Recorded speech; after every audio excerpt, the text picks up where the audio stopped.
Il y a toujours eu 5% dans l'histoire de l'humanité d'enfants TDAH.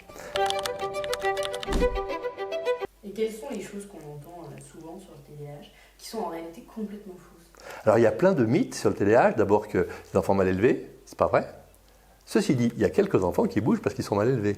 Et c'est le rôle du médecin de repérer dans la consultation que dès qu'on le cadre, ça va beaucoup mieux. Mais si on lui laisse faire n'importe quoi, eh bien entendu, il va prendre ses aises.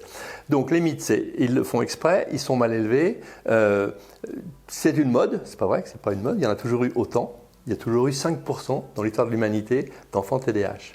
Mais plus la société est devenue cadrante, plus c'est compliqué.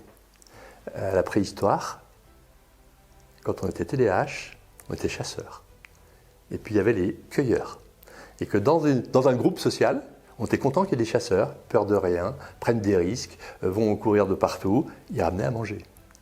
C'est les TDAH qui, dans l'histoire de l'humanité, ont permis que l'humanité se construise et survive. C'est quand même dommage que maintenant ils soient stigmatisés à l'école. Donc ça a toujours existé, c'est pas une mode, il n'y en a pas plus qu'avant, un autre mythe, mais on les repère mieux qu'avant, tant mieux. Et puis, tous les enfants qui bougent ne sont pas des TDAH. Une fois qu'on a compris ça, et puis, autre mythe, ils ont tous besoin d'un traitement? Non. Certains ont besoin d'un traitement quand il y a une souffrance avérée, et là, c'est dommage de ne pas le donner. Mais le donner systématiquement, ça serait aussi une faute. Alors pourquoi, si on a autant qu'avant, on en parle beaucoup plus? Alors, pourquoi on en parle plus maintenant? Il y a plusieurs raisons. Il y en a deux. La première, c'est de dire, on a repéré ce que c'était. On a fait des examens neurologiques qui ont confirmé qu'il y avait bien un trouble neurologique, c'était validé par la Haute Autorité de Santé. Donc on sait qu'il y a des enfants, 5%, qui ont un trouble d'attention qui est lié à un problème du cerveau, cortex frontal, là, ce qui se passe en avant. Donc ça, on le sait. Et ensuite, pourquoi on a l'impression qu'on a plus? Pour une raison qui est très simple. Et là, c'est une raison philosophique, figurez-vous. Il y a un philosophe qui s'appelait Bauman, qui a dit on est passé d'une société solide à une société liquide. Moi, j'ai grandi dans une société solide, avec des règles certainement trop strictes, avec un pouvoir très hiérarchique, très pyramidal. Mais on était contenu. Moi-même, qui étais TDAH quand j'étais petit, mes parents me promenaient en laisse jusqu'à 6 ans. J'avais un harnais et une laisse. Et tous les enfants TDAH étaient tenus en laisse. Donc la société nous contenait. Société solide. Maintenant, on est une société liquide, où tout part un peu à volo, où on est stimulé en permanence par plein de choses, où ce qui compte, c'est plus le héros qui fait la preuve de ce qu'il est par son courage, mais c'est l'influenceur, par le nombre de likes. C'est fragile, tout ça. Et dans une société excitante, des enfants qui ont un cerveau excitable, eh bien, forcément, ça explose. On avait le même cerveau excitable, avec ce cortex frontal qui marchait moins bien et qui faisait qu'on était tout le temps attiré partout. Mais la société, la cellule familiale, qui portait bien son nom, la cellule familiale, la société nous contenait. Quand maintenant le cerveau excitable n'a plus cet apport de la société, cet apport familial qu'il contient et qui le cadre, bien entendu, ça explose. On souffle sur les braises, en fait. Et on entend souvent aussi que chez les filles, le TDAH est plus invisible que chez les garçons. Est-ce que c'est vrai? Et si oui, pourquoi? Est-ce qu'il y a une forme particulière chez les filles? Oui. Les filles ont bien plus souvent le trouble d'attention sans l'hyperactivité. Rappelons-nous la définition du TDAH. Trouble déficit d'attention avec ou sans hyperactivité. La majorité dans les trois, on les repère. Ils mettent la pagaille dès la maternelle. Mais si vous n'avez que le trouble d'attention, vous rentrez quand même dans le diagnostic, mais vous passez pour une fillette rêveuse, mais qui ne pose pas de problème. Et puis, il y a un autre problème là encore sociologique, une autre raison sociologique, c'est qu'en Occident, en France en particulier, les filles se suradaptent. Elles font genre, comme disent les adolescentes, c'est-à-dire je fais comme maman, je ne me plains pas, never complain, never explain. Je fais comme maman, qui a un métier de maman, qui fait tout plein de choses à la fois, et je dis rien. Et pourtant, j'ai un trouble d'attention. Et pourtant, j'ai du mal à planifier, à m'organiser, mais pendant très longtemps, je le compense. Je vais vous dire ce que je vois régulièrement. Des petites filles modèles qui réussissent bien en primaire, qui commencent à être plus en difficulté au début du secondaire, mais qui se suradaptent. Mais à quel prix? Et elles commencent à aller moins bien, je les vois débarrouler à ma consultation, en urgence, en troisième et surtout en seconde. Et là, on dit, mais elle avait des bons résultats et là, elle s'effondre. Ben oui, elle avait des bons résultats parce que son intelligence, parce que souvent c'est couplé, le haut potentiel et le TDAH, son intelligence lui a permis pendant longtemps de compenser son trouble d'attention. Et là, d'un coup, elle ne peut plus. Donc elle s'effondre. Elle est allée voir un médecin, un psychiatre qui a dit « Oula, Des bons résultats qui s'effondrent, c'est un problème psychologique. On va l'envoyer en psychothérapie, on va lui donner un traitement antidépresseur. Si quelqu'un pense à lui dire, si un de mes confrères médecins, c'est ce qu'on leur apprend, pense à dire, ok, attendez, avant de parler de dépression, comment elle était petite? Oh, on l'appelait Gaston Lagaffe, elle oubliait plein de trucs, etc. Ah, on va quand même évaluer si elle n'a pas un trouble d'attention. On arrête l'antidépresseur, on lui donne le traitement pour l'attention et la concentration, et les notes remontent, et l'estime d'elle-même remonte. Et est-ce que l'hyperconnexion des jeunes aujourd'hui, les écrans omniprésents, participent d'une manière ou d'une autre au développement d'un trouble? Alors, le rôle des écrans dans le TDAH, il commence à être bien connu. D'abord, il y a un piège. C'est que le concepteur de Fortnite, ou de GTA, ou des séries de Stranger Things, il a tout fait pour que tout soit intéressant. Il n'y a aucun distracteur dans Stranger Things. Tout est passionnant. Donc le gamin TDAH, c'est le seul endroit où il peut rester longtemps devant sa série ou devant son jeu. Ce qui fait dire d'ailleurs à certains confrères qui ne connaissent pas bien le TDAH, il ne peut pas avoir un TDAH, regardez, il reste des heures. Ben oui, ça confirme. Avec un risque majeur, c'est un risque d'addiction. D'ailleurs, on sait que tous les TDAH ont un risque d'addiction à tout bien plus important que les autres. D'où l'intérêt de proposer un traitement qui, contrairement à ce qu'on peut entendre parfois, ce n'est pas un traitement qui rend addict, c'est le TDAH qui rend addict.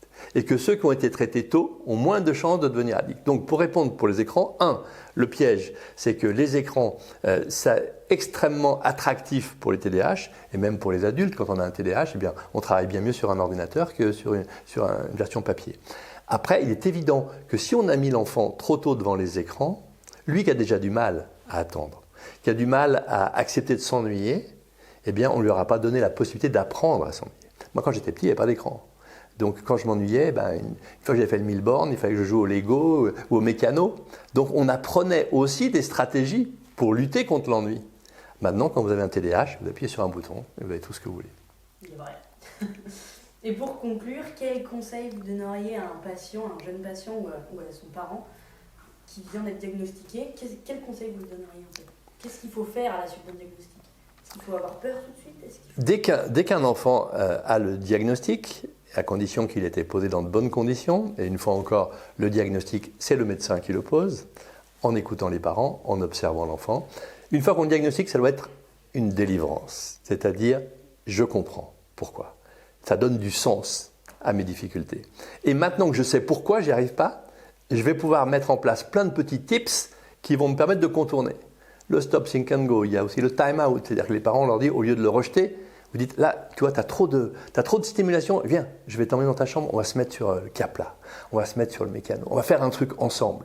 Donc c'est pas on le rejette, c'est on le sort du milieu qui est trop excitant pour le mettre dans un lieu calme. Bon, il y en a plein des conseils comme ça, hein, et la fermeté bienveillante, etc. On met en place tout ça. Deuxième conseil, dire aux parents, et c'est pour ça qu'on a écrit ce bouquin, nous, avec Simès, heureux comme des TDAH. C'est pour ça qu'on a écrit ça. C'est de dire, ça ne veut pas dire que c'est magique d'être TDAH, que c'est un super pouvoir. Parce qu'on en a bavé, puis on le raconte, qu'on en a bavé, puis que c'est même maintenant à mon âge, c'est que ça reste compliqué. Mais qu'il y a plein de points forts. J'aime bien dire aux parents, j'aime bien positiver. Et dire aux parents, vous avez de la chance, votre gamin il a de l'énergie, mais il a une énergie renouvelable. Précieux là, actuellement.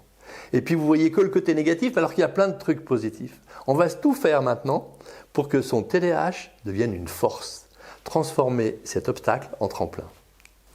Est-ce qu'on peut faire un petit message de prévention justement sur le fait de ne pas s'auto-diagnostiquer sur les réseaux sociaux parce qu'on a vu une vidéo ou parce qu'un tel a dit Alors c'est vrai que quand on entend parler du TDAH, on a tous tendance à dire « mais je le suis peut-être ». C'est ce qu'on appelle en médecine l'effet Barnum. C'est-à-dire qu'on a entendu parler de quelque chose et on se reconnaît.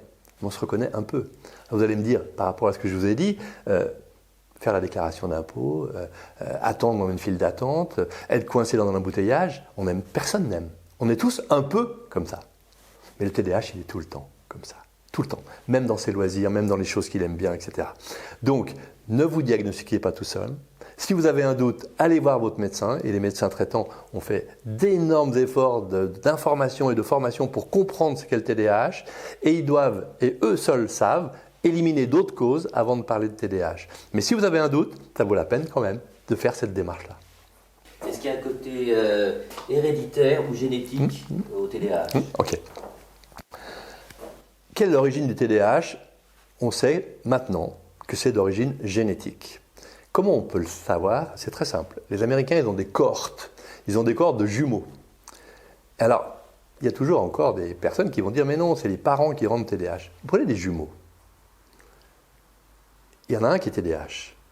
Et dans la cohorte de jumeaux, il y a des jumeaux monozygotes, les vrais jumeaux, et des faux jumeaux, des jumeaux hétérozygotes qui n'ont pas exactement le même matériel génétique.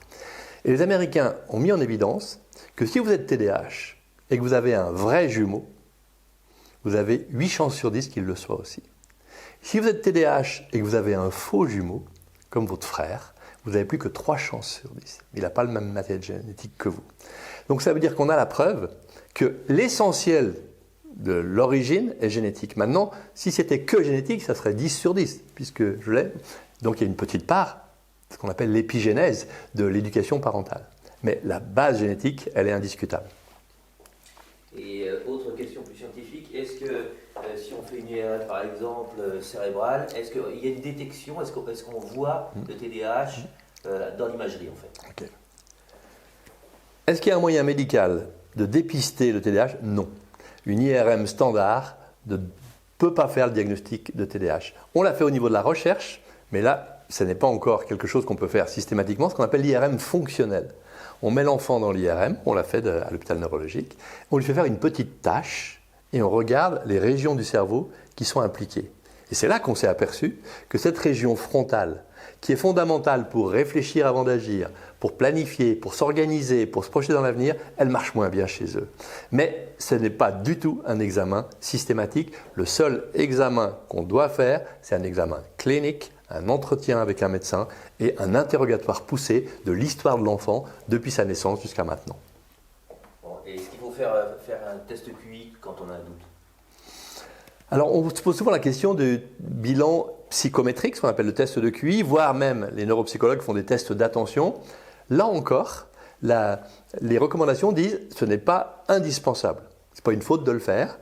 C'est compliqué de trouver des thérapeutes qui peuvent le faire, c'est des neuropsychologues, des psychologues, mais ce n'est pas indispensable. Le diagnostic est avant tout clinique. Maintenant, si on a un doute, et je dirais, si on a un doute avec ce qu'on appelle la coexistence entre un TDAH et un haut potentiel, ça vaut la peine de faire le test de QI parce que ça donne pas mal d'explications. Et alors à ce moment-là, on voit chez eux un test de QI en montagne russe avec des points très forts sur l'intelligence et des points beaucoup moins forts sur les épreuves qui évaluent l'attention et la concentration.